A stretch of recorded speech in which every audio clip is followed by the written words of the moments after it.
Romina, we need to do a sound check. Can you hear me, Romina? So we're doing a sound check. Hi, Taras. Hi, Melinda. How are you? I'm great. I miss you. I wish I were sitting at the desk with you. Lovely, lovely. So it's my pleasure, ladies and gentlemen, to announce our next panel discussion, what 2020 US presidential election means for Ukraine. And it's my enormous pleasure now to bring in Melinda Herring from the Atlantic Council and her experts from the United States. Thank you, Taras. It's great to be here. You may have heard that we have a little election in the next 3 weeks. Oh, lovely. You know, we have also local elections this Sunday, which is equally important. Of course, of course. Now it's my great pleasure to introduce a phenomenal panel. We have Ambassador John Herbst, who's the director of the Eurasia Center at the Atlantic Council and a former U.S. ambassador to Ukraine. Next is Dr. Kiron Skinner, the former director of policy planning at the State Department and now the director of the Institute for Politics and Strategy at Carnegie Mellon University in Pittsburgh, Pennsylvania. Next, I have Dr. Celeste Wallander, who was the special assistant to President Obama and the senior director for Russia and Eurasia on the National Security Council. And finally, rounding our panel out is Ambassador Stephen Sestanovich, who is the Kathryn and Shelby Cullom Davis Professor of International Diplomacy at Columbia University and a senior fellow at the Council on Foreign Relations. Now, Taras, we have a lot of ground to cover in 1 hour, so I'm going to jump right in. I want to start with Dr. Skinner. Dr. Skinner, you were most recently in government, so please illuminate this for us. President Trump has said a lot of disturbing things about Vladimir Putin, but the policies of his administration have been pretty reasonable. How do you explain the seeming disparity? Is he not in control? As someone who is on the part of the inside, please help us understand what's going on. Thank you so much for that tough question and to put me on the hot seat with this distinguished panel, most of whom I believe are Trump administration critics.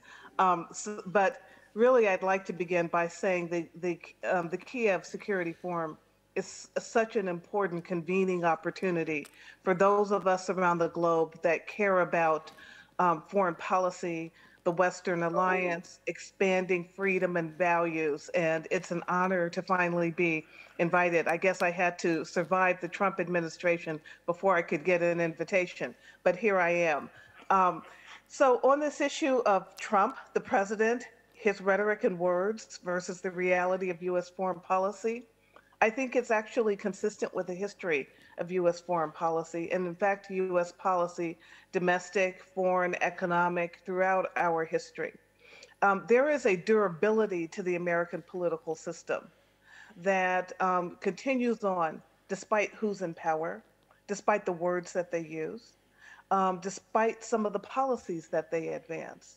When you look at the Cold War, and that 45 to 50-year period in which we had Democrat and Republican administrations, some as different as Ronald Reagan and maybe Harry Truman, there was a consistency to U.S. policy, even though around the edges it diverged, and sometimes quite substantially. But it always came back to a kind of reasonable center. And I think that's what we're finding in the Trump administration. President Trump has talked about Putin as someone he could work with, and about Russia in a similar way. But the reality is that he's had foreign policy advisors and those in the quote unquote permanent government, civil servants, foreign service officers, who've helped steer our policy toward Russia and other parts of the world more down the middle than I think many of the critics want to admit. This administration has sanctioned Russians, individual Russians and Russian entities numerous times, more than 50 times since 2017, most recently in September of this year, Ukrainians and Russians who are working together. I think if we look at sanctions, and again, I know that some on the panel will say that sanctions don't represent policy, but they represent a powerful orientation of an administration. There have been more sanctions of Russians in this administration, objectively, than during the 8 years, I believe, of the Obama administration. Someone can check me on that. But it's really been an administration that's been tougher on Russia, despite the president's rhetoric, and really holding their feet to the fire on critical issues around disinformation. And if you look at from the 2018 midterm election forward, the national security community and the intel community in the US has been much more focused on election interference, NSA and Cyber Command in particular, with the Russia Study Group and the other interagency activities that have formed and that continue to exist. But it's not just Russia. You've got to look, I think, at the administration in a broader way. What it's doing in this space with China, with Iran, with transnational cyber criminals, and so on. It's a bigger story, and it has really built upon what was done during the Bush and Obama years in the cyber realm. So I see this administration as not as much of an outlier in reality as many. We do have a president that is more theatrical than other presidents and says ways that many don't like, but the administration has delivered. I can say more. I'd love to talk about the contours of what I think is the Trump doctrine, how it's relevant for Ukraine, Eastern Europe, and Russia, but I'll stop there unless I'm asked to continue. Thank you. Thank you. Thank you so much. And welcome to the Kiev Security Forum. It's even more fun in person. And next year, we hope to have you with us in Kiev. I'm going to turn now to Steve, who's also, who just recently wrote a really important book about American foreign policy. Could you please fact check Dr. Skinner? Do you agree with her? How do you make sense of this disparity between word and deed, Steve? Oh, you'll get me started, Melinda. Go on, go on. I should echo Kiron and say the Kiev Security Forum is always fun, and echo you in saying that it's better in person. I don't think American foreign policy is as consistent as Kiron does. I think we've had major divergences, which people tend to forget because overall the policy has been quite successful. Generally, presidents repudiate the foreign policy of their predecessors, and often with good reason. They generally try to pull back from stalemated or unsuccessful wars, and so forth. But on the question of policy toward Russia, which you asked about, you know, I think it's possible to say, well, sanctions show that it's a tough policy. But the really interesting question isn't whether it's a tough policy, but whether it's an effective policy. And I would say the Trump administration's approach to Russia has been painfully ineffective. You can't have an effective policy toward Russia without a successful relationship with NATO, which the president has been extremely critical of. You can't really have a successful arms control policy, which the president has attached some priority to, unless you've got some coherent goals, and the administration has not been able to identify those.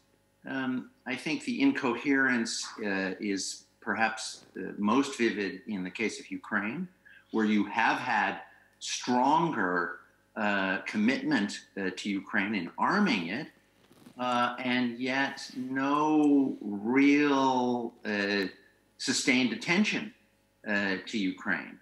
And I would say that the other area in which it's hard to see what the president has been trying to do is on the question of interference on the place of democracy and human rights in American policy. And I think in all of those cases, the incoherence of the administration's approach has undermined its effectiveness.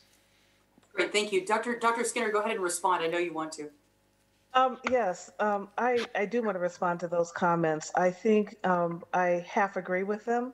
There are disruptions, one has to admit, from one administration to the next in U.S. foreign policy. But I think in a directional sense, the U.S. keeps moving forward.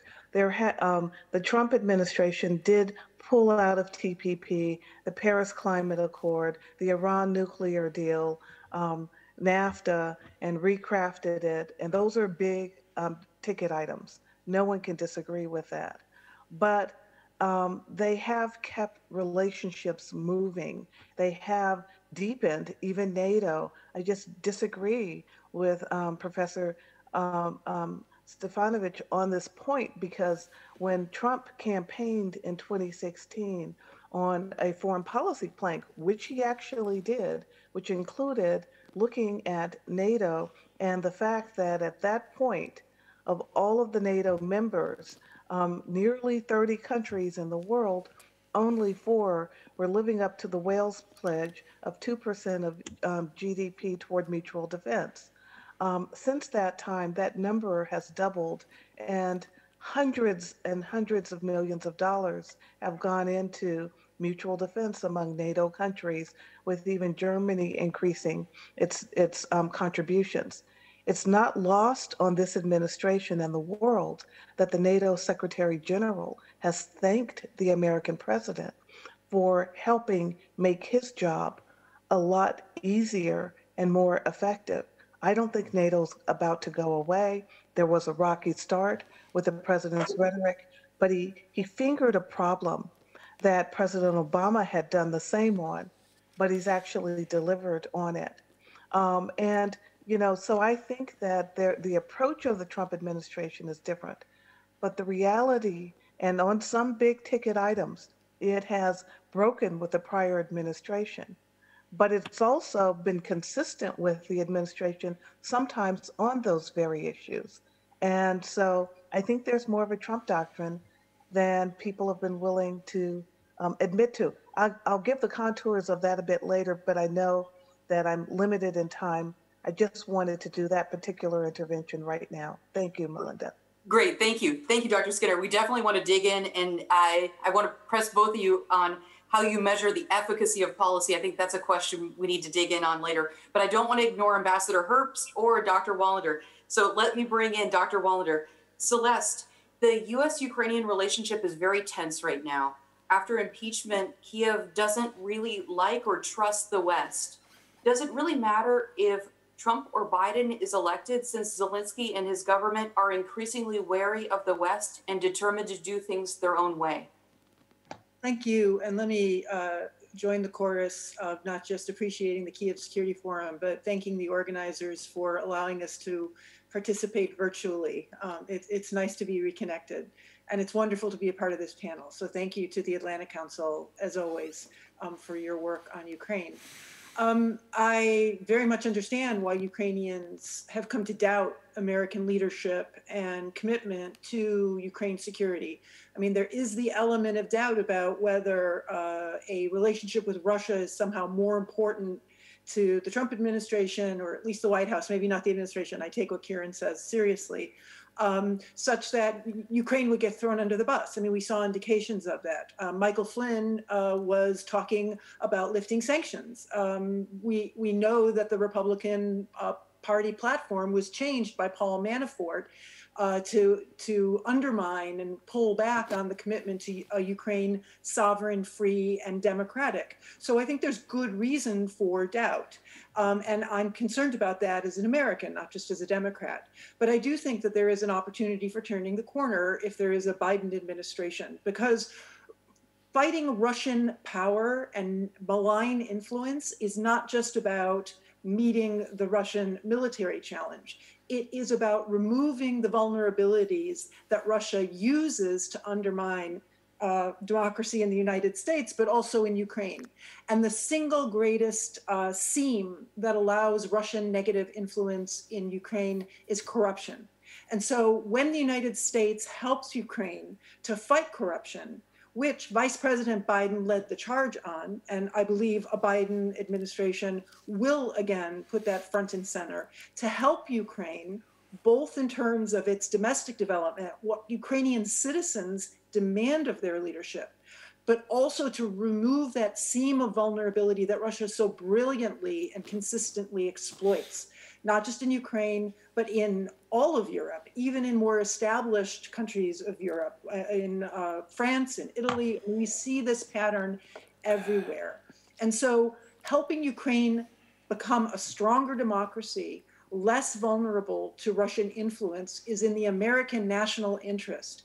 And Vice President Biden and now candidate Biden has said that repeatedly. And I think that will be once again front and center in an American strategy towards Ukraine and part of an American defense strategy against Russian malign influence.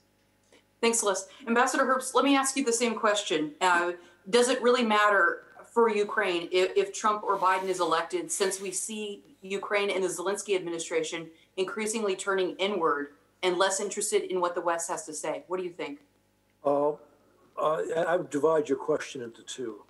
The first part of it relates to whether Trump or Biden wins the election coming up in less than 2 weeks. I believe that our policy towards Ukraine will be very similar, no matter who wins the election. It's true that in Trump's term thus far, he did two things which were not quite consistent one with the other. On the one hand, much to my satisfaction, he increased sanctions on Russia, and he also provided Javelin arms to Ukraine. And Obama famously refused to send the arms. But on the other hand, he was trying to muscle Zelensky to get involved in our political process in I think, an undue fashion. So those things were contradictory, but the effort to pull Zelensky in that direction failed because it became public, and the president had to retreat. Thank goodness.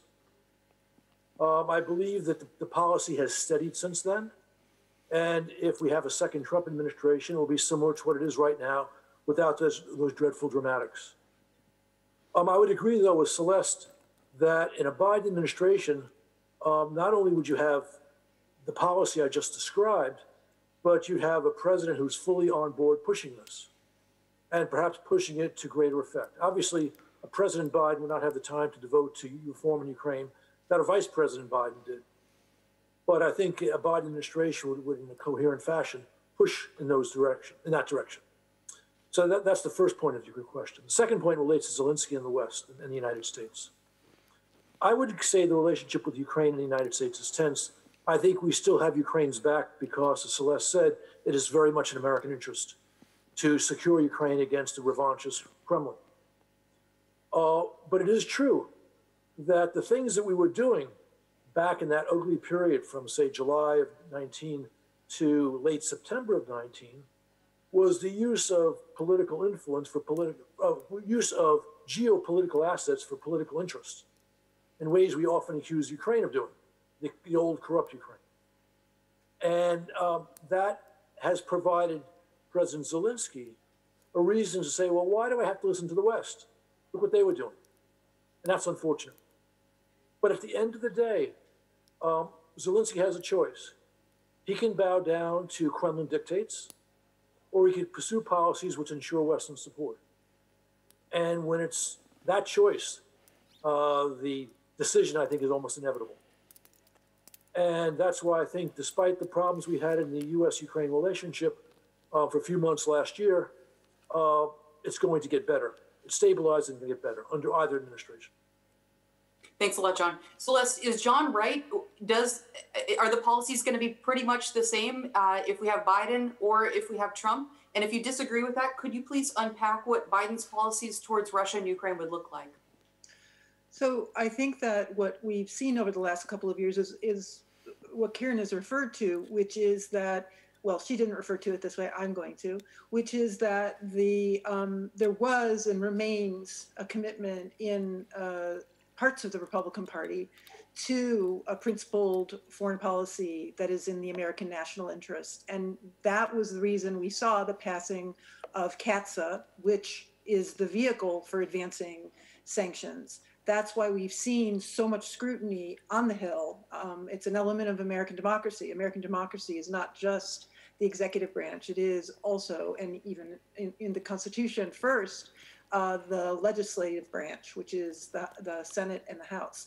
And so to that extent, I do think that there is continuity, because there is actually within American society a fundamental, not unanimous, but a fundamental commitment to American leadership and principled leadership. And we've seen that leadership from elements of the executive branch that Kiron pointed to, but also from the Congress. So there's a pretty good basis to work on, based on, and forward. Where I think what you would see something, where you would see a difference is partly what John referred to, is attention to Europe. And candidate Vice President Biden has spoken about his commitment to the transatlantic relationship and to repairing the damage that's been done to that relationship. And the perception in Europe is that there has been significant damage to that relationship. And the United States cannot have an effective strategy towards Russia, an effective strategy on advancing resilience and reducing vulnerability in Europe unless the United States has a strong relationship with Europe. And so I do think you will see a much more coherent strategy towards dealing with a revanchist, revisionist, and still powerful Russia. Russia is not a rising power like China, but of course that's small comfort to a Ukraine or a Lithuania right on Russia's borders, because it's plenty powerful enough to cause the kind of trouble we've seen in Europe over the past decade or so. Absolutely. Let me speak about some of the fears that we're hearing in Kiev. So there's a big fear in Kiev that if Trump is reelected, that he will be tempted by a grand bargain with Putin and he'll trade away Crimea, that he may leave NATO. There's a lot of fears. Are these fears legitimate? I'm going to put that question to Ambassador Herbst and to Ambassador Sestanovich. John, go first. Okay. I understand the fears in Kiev, and for that matter, in certain parts elsewhere in Eastern Europe.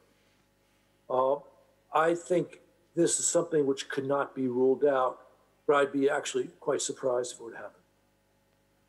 Kiron was right when she talked about a certain continuity in our policy generally, but also towards Ukraine and Russia. The senior national security figures in the Trump administration, Vice President Biden, all understand the dangers of hostile Kremlin policy, foreign policy, and interference in our politics. And of course, I'd say the vast majority of Republicans in Congress also understand.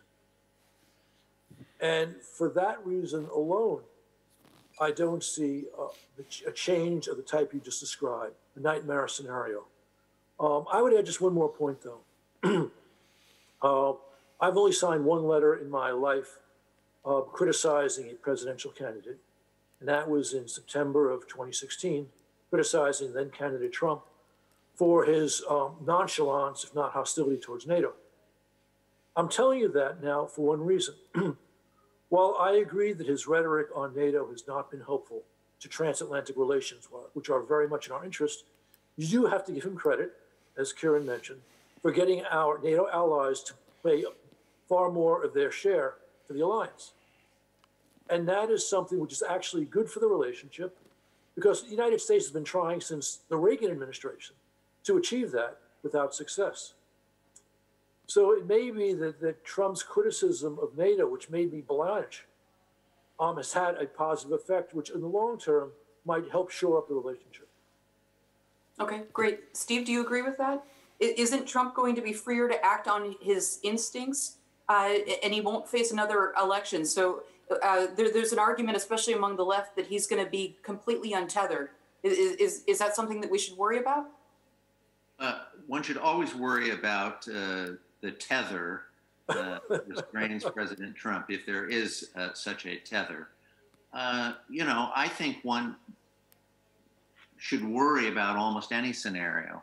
One that I don't worry about very much is the grand bargain that you describe, and for a general reason, then a specific one. The general reason is nothing that's ever described as a grand bargain comes to pass. That's just a rule of diplomacy. And it's even less likely, this is the specific reason in this case, because President Trump doesn't do strategy very well, doesn't put one piece in front of another effectively.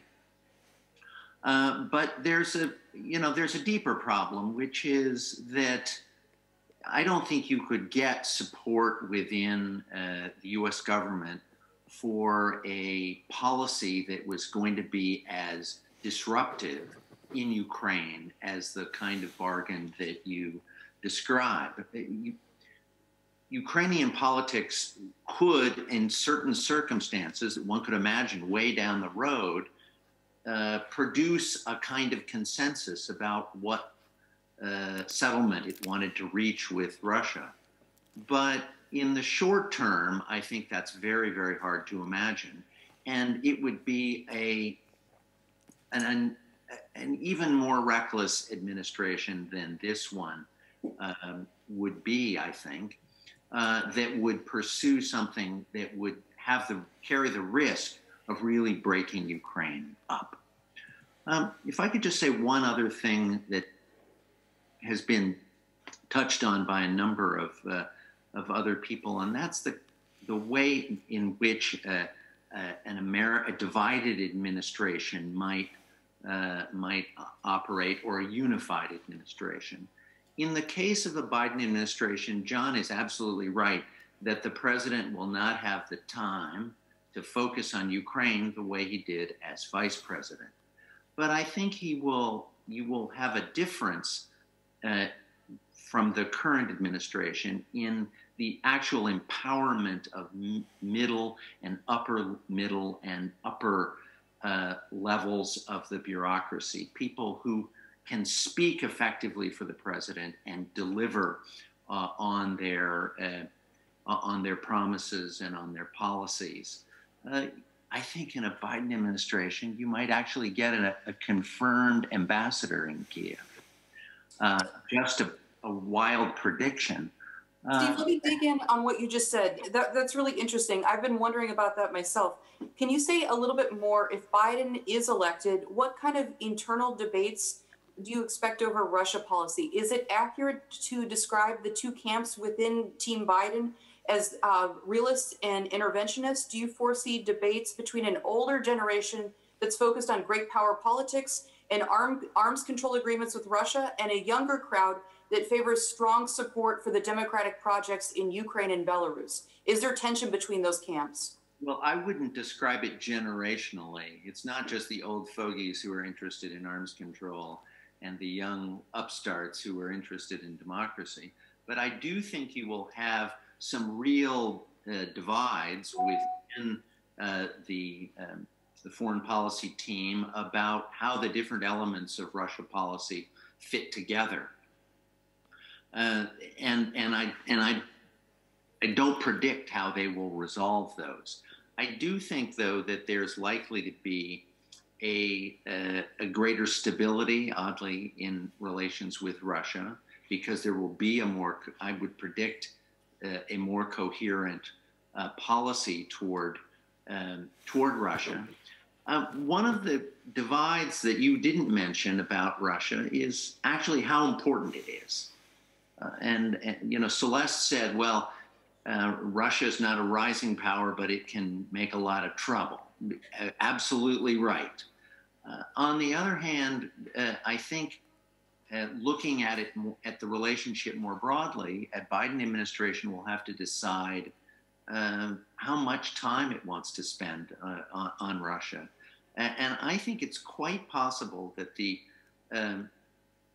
disappointing news for Putin, if Biden is elected, is not that the policy will be so confrontational, as that it won't assign a very high priority to Russia, won't think that Russia can do very much for them, and will generally feel that the benefits to be derived from focusing on other areas, other partners, will be greater.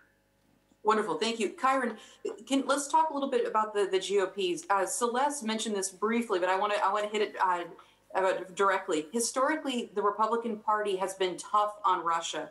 Why did the Republican Party change? What happened? I don't believe that the Republican Party changed. As everyone on this panel knows, the Washington saying is actually true. Policy is people, people are policy. And I think there were a few people early on in the Trump camp that came out of the campaign who had points of view. But this is a very different phase in the Trump administration.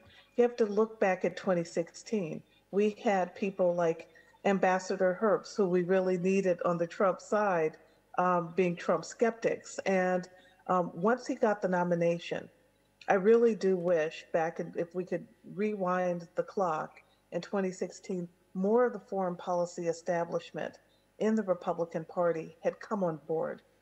I think we may have seen different early outcomes, but we're where we are. Trump ran as an outsider. This has been a disruptive administration in a period in U.S. history and, in fact, world history where structural realities have far outpaced where policy elites have wanted to go.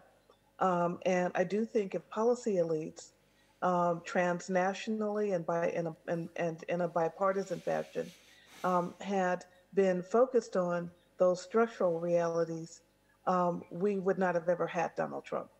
They made him possible. And then they didn't want to engage with him. I don't think we have a radically different Russia policy. I do not believe this administration has or will abandon Ukraine. I believe that when you look at the attempted bipartisan legislation for Ukraine, again, I go back to the sanctions. When you look at military, someone on the panel said, well, it's not just a matter of military power. I think that was Celeste, Dr. Wallander, but military power matters. There's been a big commitment to right-sizing the Pentagon and under General Mattis in this administration. There's also been a doctrine, which no one has mentioned so far on this panel, that I think will encapsulate a stronger Ukraine policy. The president has unique hunches and instincts. Where I think there hasn't been more of a Trump foreign policy that is recognizable to policy experts is that many of his deputies have not turned his hunches and instincts into hypotheses. That's their job. But because there's so many Trump skeptics, they often don't take what he is saying seriously and don't believe that he is the strategic thinker that he is. What am I referring to? He has said a number of things that have guided him through this administration, much of which is encapsulated in each of his UNGA speeches, which I think give a coherent look at his point of view. One, the nation state is the core unit of analysis in the international system.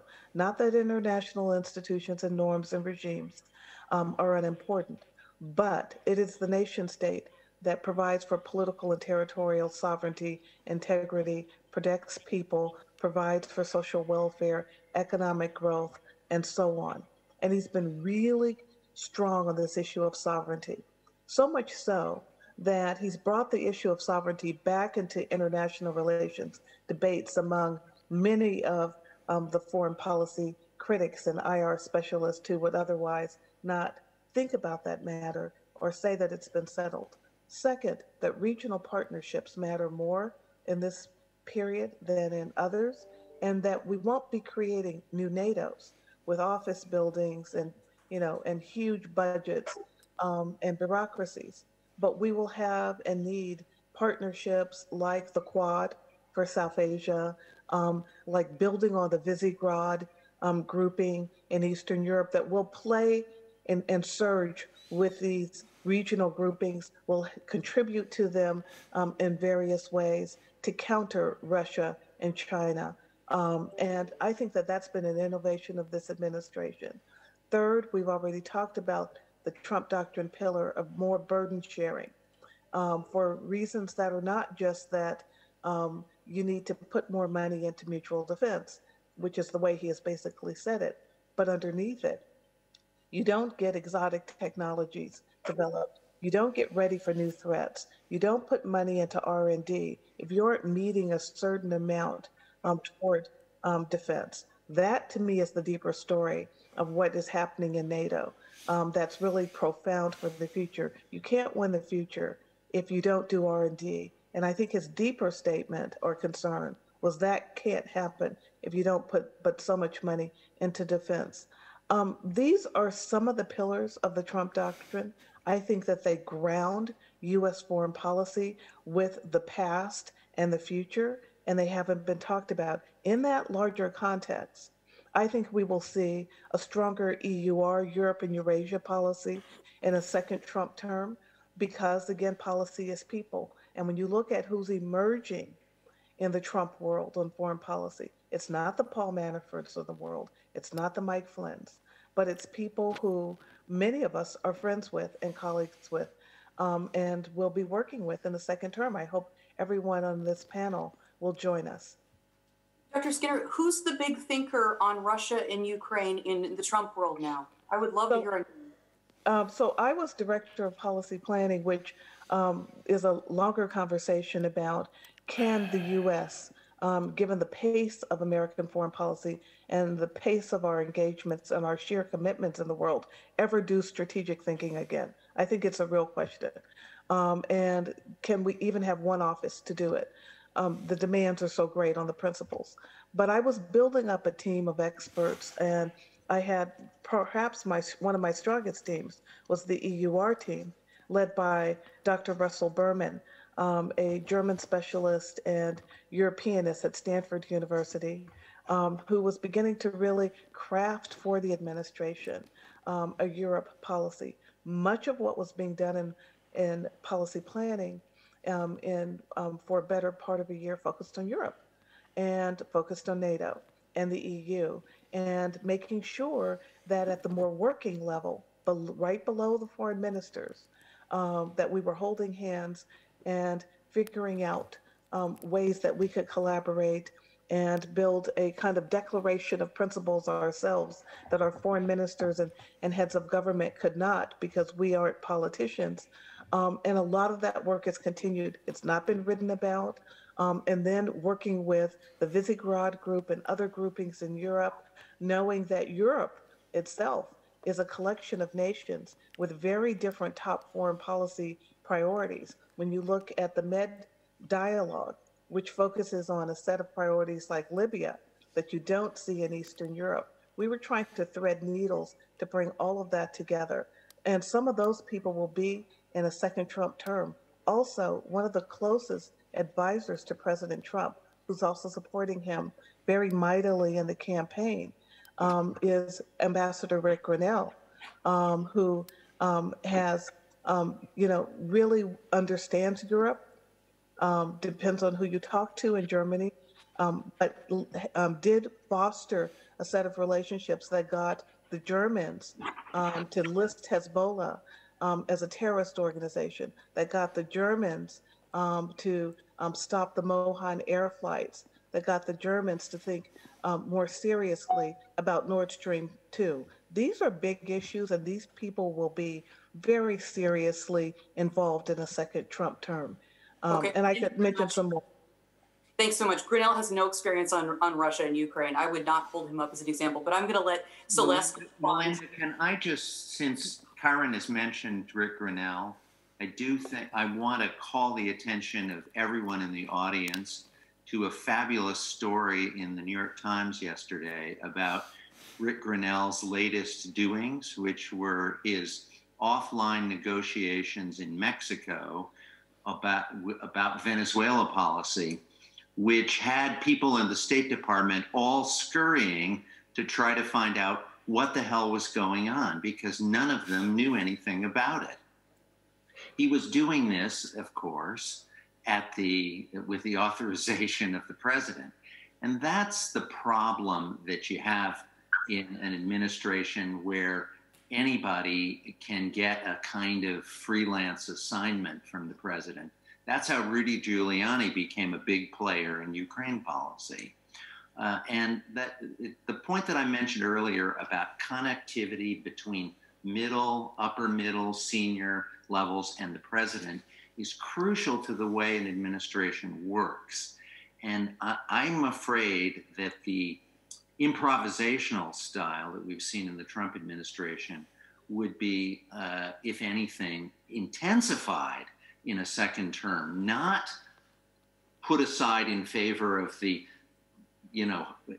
nice kind of institutionalism that Dr. Skinner describes. The real choice is between a kind of chaos of improvisation and orderly process. Okay, Kiev. So if I could just do a quick intervention here, I just really disagree that the administration has been marked by improvisation and that there's not order. If you go back to my statement about the duty of deputies, of cabinet officials and those in government is to turn a president's hunches and instincts into hypotheses. And when you don't do that, a president is duty bound to still do things and make things happen. I think we'll see less of this quote unquote improvisation when we get more people on board for the idea that there's a Trump doctrine to begin with. And so in the case of Ambassador Grinnell in Mexico, he actually, truth in advertising here, he works for me. He is a fellow at Carnegie Mellon and the department that I run. I did not know about his Mexico activities. He doesn't report to me that way. I tell people all the time, I run a department, but my ability to get men to listen to what I tell them to do is very minor. So I wasn't part of that. But the president has a right to send envoys out when he feels that people who he has tasked to do things aren't doing things because they know better. I really do believe that we would have had a more stable personnel situation in the Trump administration had those below the president tried to really operationalize what he was talking about. And so it turns out, whether elites like it or not, I'm a voter in Western Pennsylvania, that people in the middle of the country happen to have foreign policy views. They may not be those in think tanks and in the Beltway, but they actually have them. And many of them voted for Trump because of the arguments that he made about NATO, about Europe, about our commitments around the world, about getting out of Middle East wars. Don't those people and the duly elected president have the right to have advisors around him who actually tried to do the work of what he was elected to do? And so if he has to use a special envoy, that's not improvisation. That's trying to get the work done. Thanks a lot. Celeste, I'm going to let you respond. Go ahead, please. All right. Well, first of all, I realize I have been remiss. And even though we disagree, and I have a feeling we're voting in different directions, I want to say to Kiron, I want to say thank you for your service. Seriously. And the story you tell of the successes you see, I think we've heard that message in Washington, and I truly respect that, even though I don't disagree actually with your foreign policy analysis. I agree with much of it. I guess I'm kind of a realist myself, but I have to say, not as a foreign policy expert, but as an American citizen, you didn't quite say this, but the narrative of it's okay because the adults in the room are going to continue a strong policy towards Ukraine, are going to push forward on really responsible policies on Russia, do believe in NATO, don't believe in disrespecting European leaders, especially the female European leaders, that it's all okay because, people really are serious, and I believe they are. And I think we've seen that on Ukraine policy. We've seen the benefits of a Ukraine policy that benefits from a Deputy Assistant Secretary of State, George Kent, for example. Absolutely, totally agree. But that is so contrary to the fundamentals of democracy. in effect, I'm characterizing this, in effect, it's don't worry who the president is because we won't do what he wants. We'll do what's right because we all know what's right in a bipartisan way. And I think that's true of the last 3 years. But that is not the way it's supposed to work. What we're supposed to have is a leader who leads and who is leading a policy that the government respects and that the people support, citizens support and advance. Now, you've made an argument that what President Trump says is supported by the American people. We'll see. In 2 weeks, we will see who the leader of American domestic policy and foreign policy is. And we'll see whether that core middle is actually advanced by a leadership that the American people choose, as opposed to against what that leader's words may be or instincts may be. So I said early on, when people were asking me, what did the Russians think they were doing in interfering in our election to help one side versus the other? And I answered, Putin was trying to show Americans, you're just as bad as we are. We can mess around in your internal politics. You're not so much of a democracy. It's all a big game. It's all corrupt.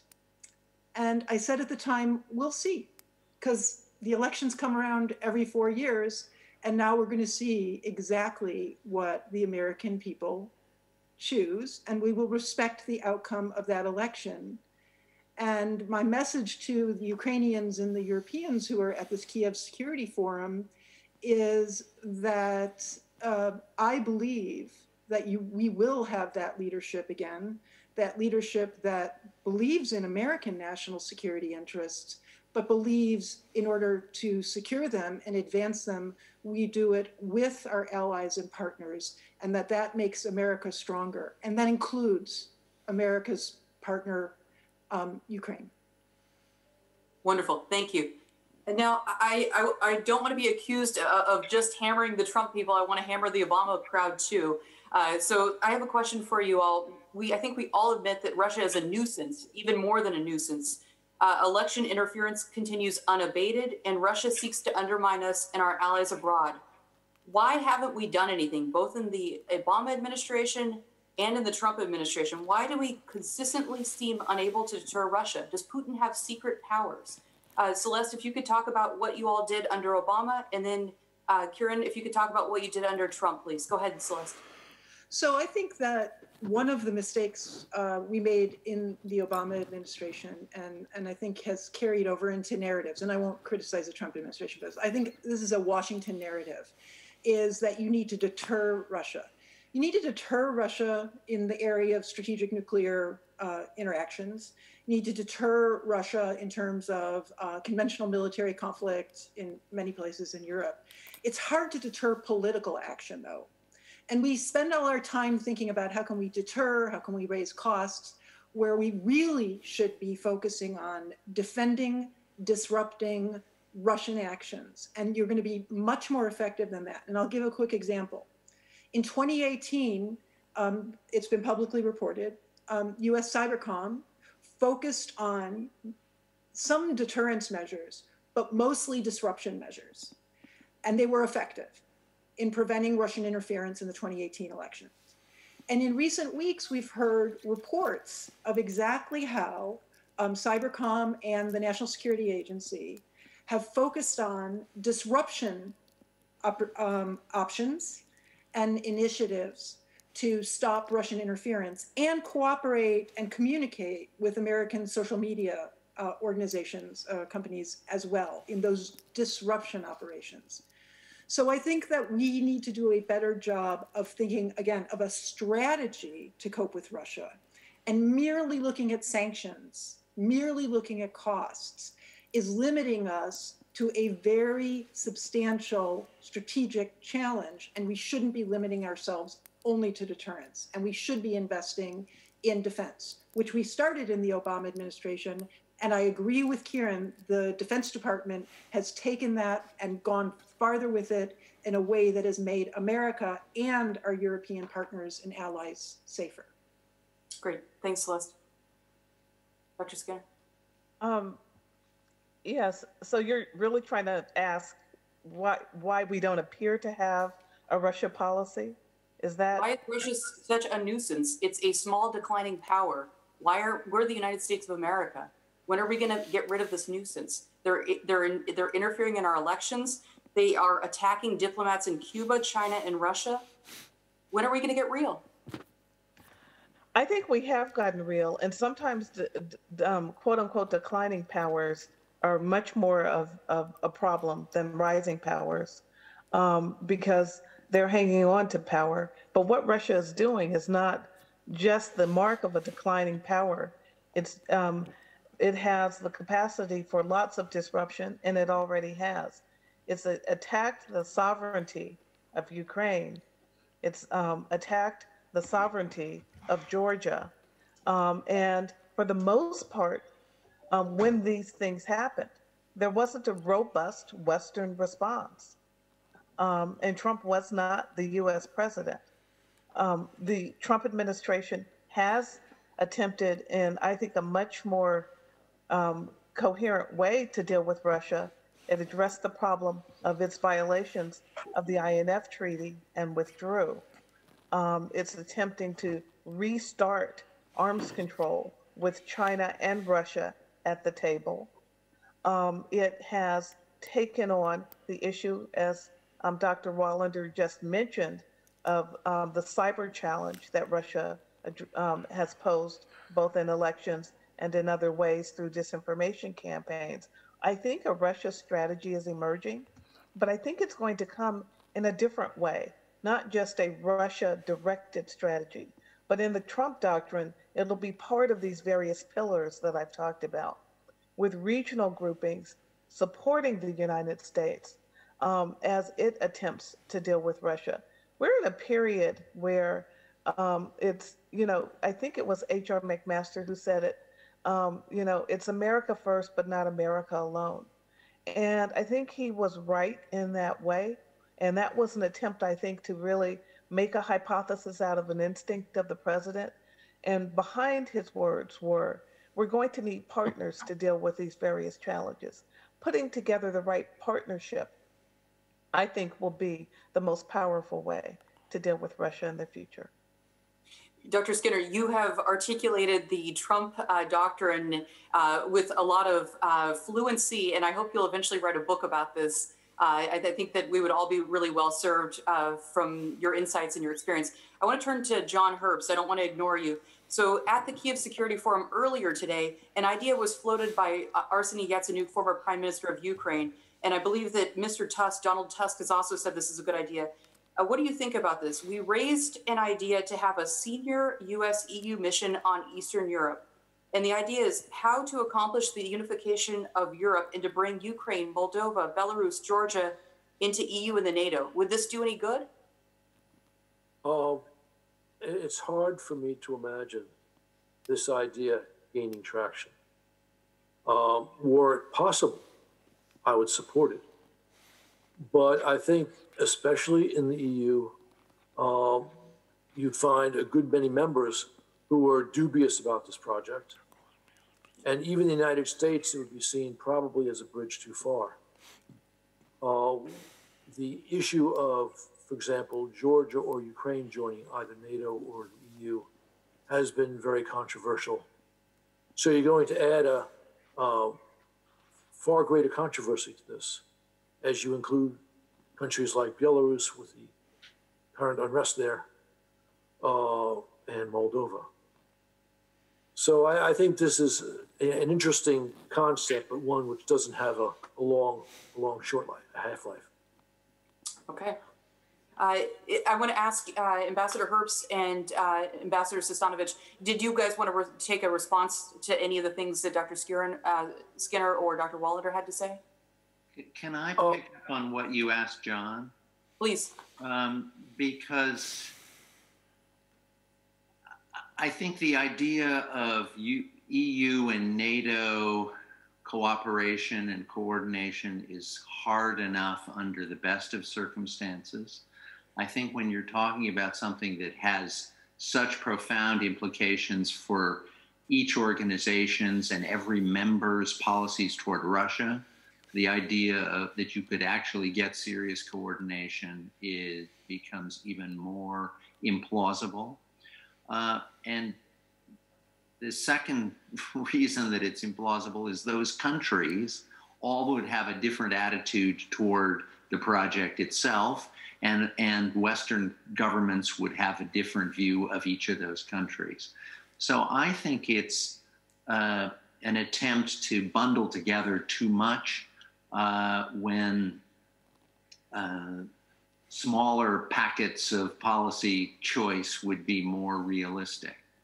But I do want to say something, since you asked me about what Kiron and Celeste had been saying, how to deal with Russia.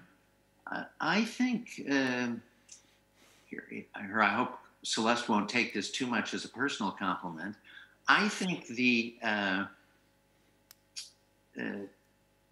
Obama administration's second-term biggest success was in its response to the Ukraine crisis and its formulation of a coordinated U.S. and European response. That was a particular surprise because truly the Obama administration had not been terribly interested in Europe until the Ukraine crisis, but it gave it a kind of priority, got a kind of consensus, and managed to surprise the Russians with the degree of pushback that you had.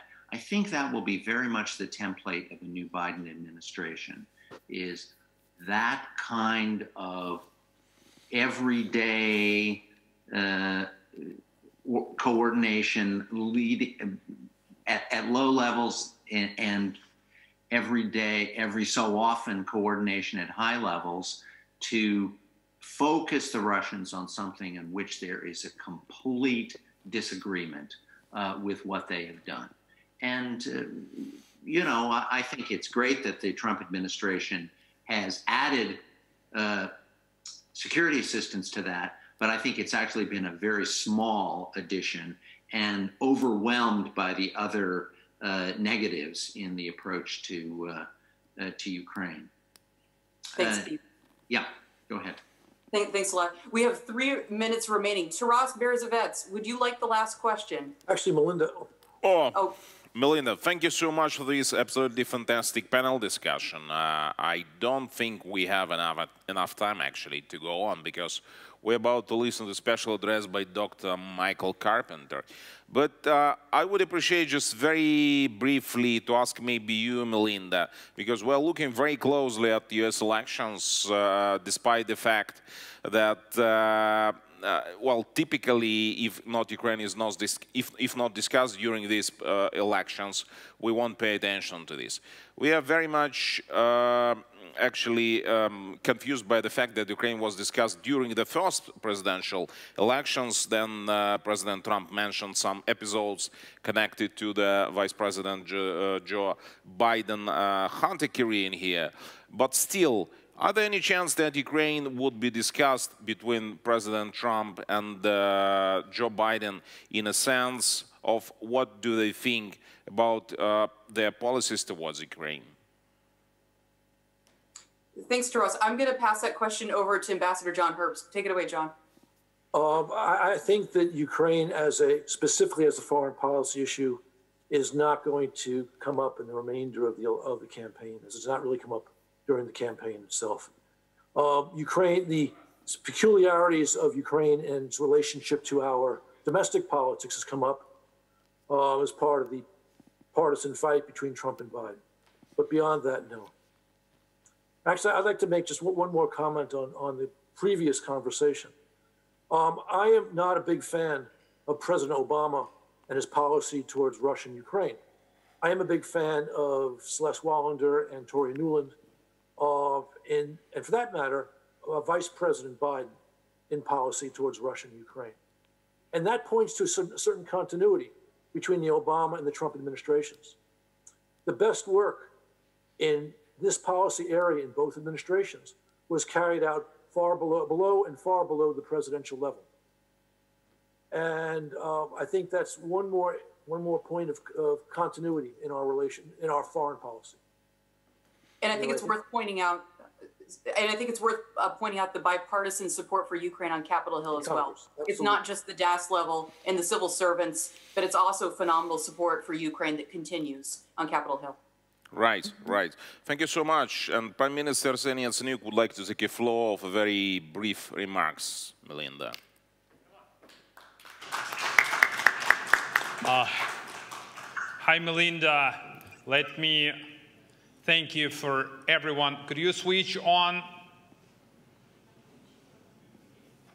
Thanks.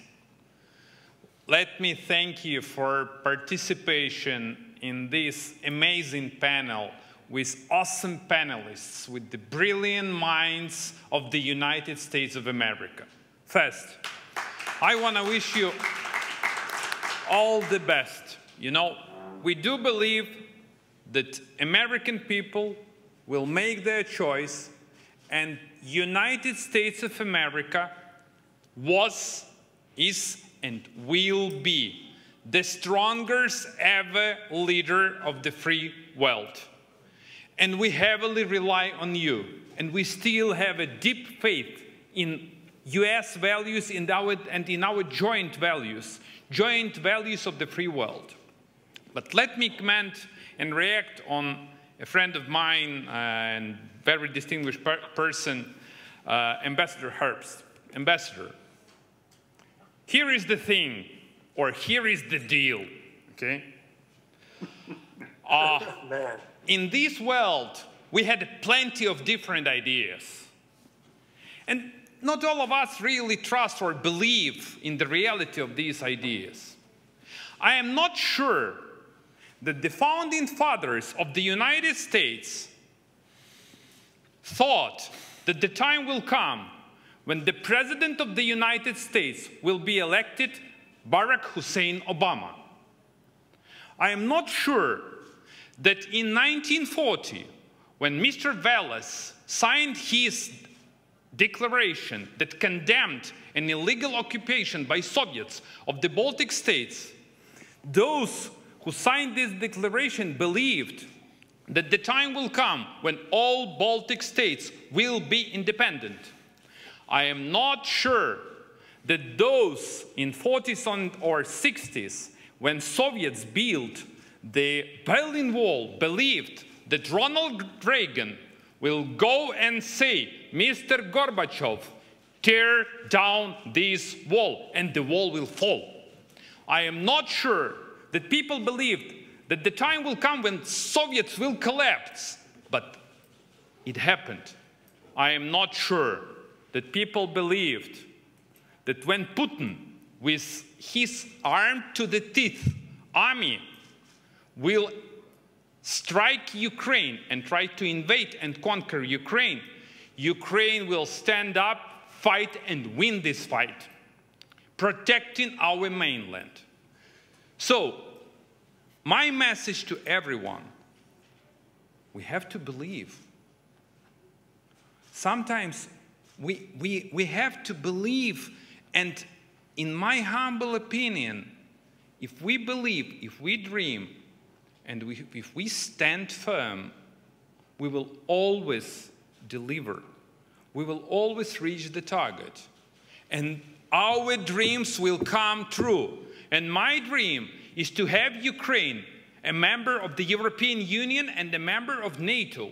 And this dream has to happen with your support, our American friends.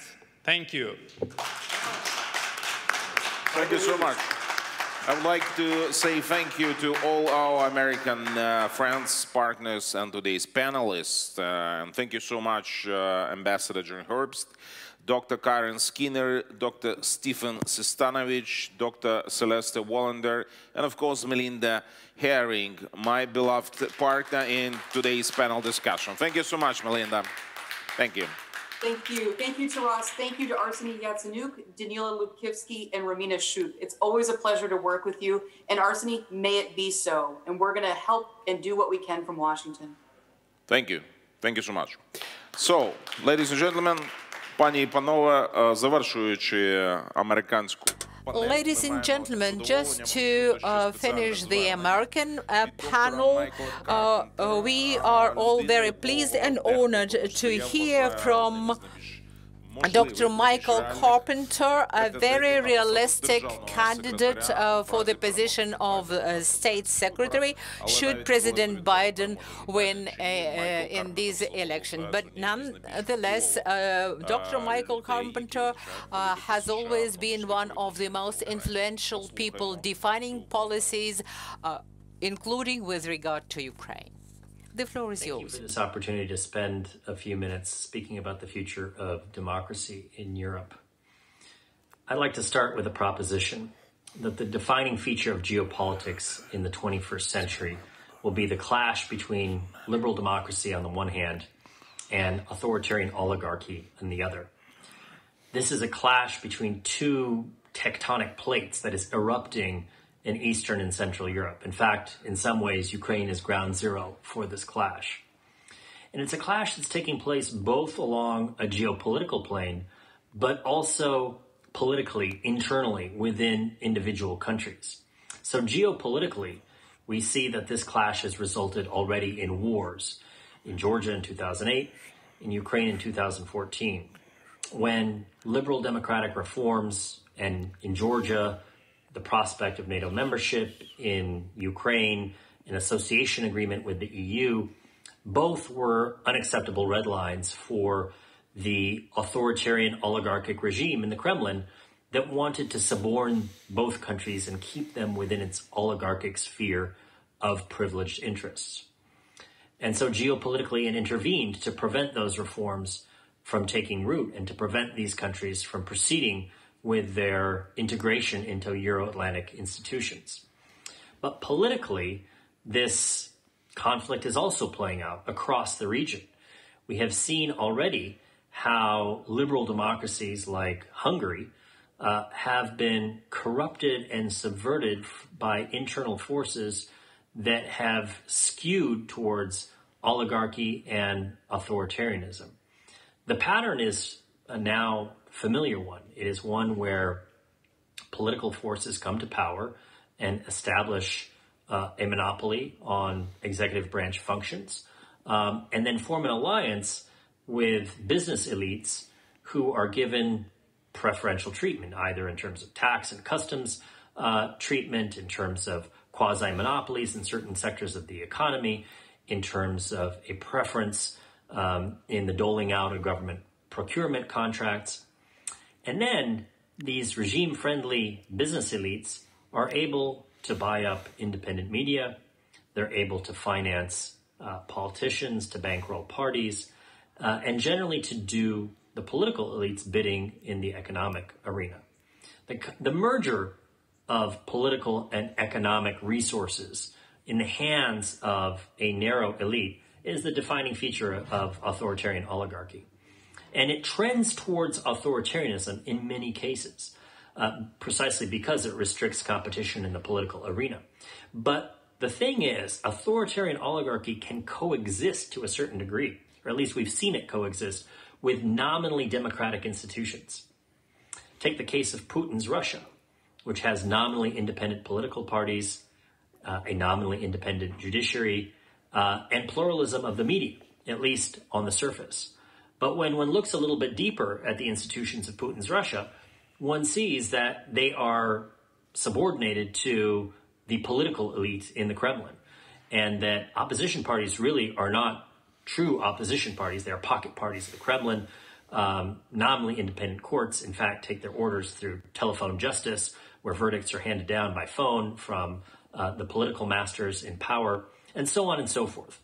And so the institutions of liberal democracy on paper are corrupted by this entrenchment of political and economic power, again, in the hands of a narrow elite. That is the definition of authoritarian oligarchy. At the same time, right now, we see in Belarus just the latest manifestation of what has been a series of popular movements revolting against authoritarian oligarchy. You had the Rose Revolution in Georgia. You had the Revolution of Dignity in Ukraine. You had the Velvet Revolution in Armenia in 2018. You had a widespread anti-corruption movement in Slovakia. And now you have this pro-democracy movement in Belarus. And the one thing that all of these movements have in common is a combined national and civic awakening that really places emphasis on the dignity of the individual, the rights of individual citizens to elect their own representatives to decide on the future of public policy and of their country's future orientation. And it is a movement that is fundamentally rooted against the growth of authoritarian oligarchy. And it is heartening to see these movements flowering all over Central and Eastern Europe. But at this crucial juncture that we are in the year 2020, we see that these movements are fragile, that often there is regress, that even after a democratic revolution, there are revanchist forces who remain present in individual countries, who seek to perpetuate their rents, their economic power, that seek to corrupt political forces to do their bidding. And we also see outside powers in the form of Putin's Russia, seeking through dark money and disinformation to support those forces of revanche so that these countries remain weak democracies that can be easily manipulated from the outside. It may well be that the Kremlin has come to the conclusion that its use of military force, which was so dominant in Georgia and Ukraine, has actually proven, while tactically successful, to have been a strategic failure. The Kremlin may slowly be waking up to this fact, that its violation of these countries' borders, that its military invasion has in fact resulted in an anti-colonial movement, a democratic sense of awakening in these countries. And so, instead, the Kremlin relies on disinformation and dark money to try to subvert these countries from within. So we are at a crucial crossroads, both in Eastern and Central Europe, but also around the world. And you see that even countries like the United States are not immune to some of these forces of oligarchization. We see how politicization of law enforcement, stacking of the judiciary with partisan cronies, labeling independent media as enemies of the people, have subverted the quality of democratic institutions, even in the United States. We will get through this. We will get past this. But in other countries, democratic institutions are more fragile.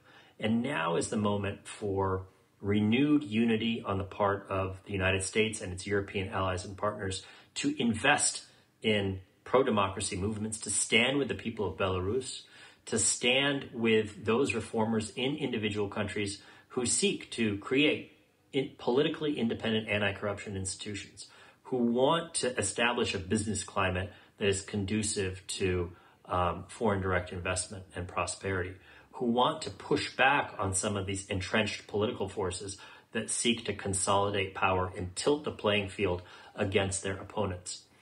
And so I am hopeful, cautiously optimistic, that with a change of leadership in the United States, that Washington will once again be at the forefront, together with our European partners and allies, in pushing for reform, in standing with democratic movements, in really advancing the cause of liberal democracy in this global competition. Because the other forces on the other side are very active, and they are not letting up. And whether it's Putin's Russia or Xi Jinping's China, through its corrupt influence and economic manipulation of trade and investment, we see that they are empowering the forces of authoritarian oligarchy. And if we don't push back, these forces are going to become more and more dominant. And again, the trend with oligarchization is one that skews towards authoritarianism over time. So it is incumbent on the transatlantic community to push back, to support reformers, and to really lead once again with values. And I hope that we reach that point sooner rather than later. Thank you.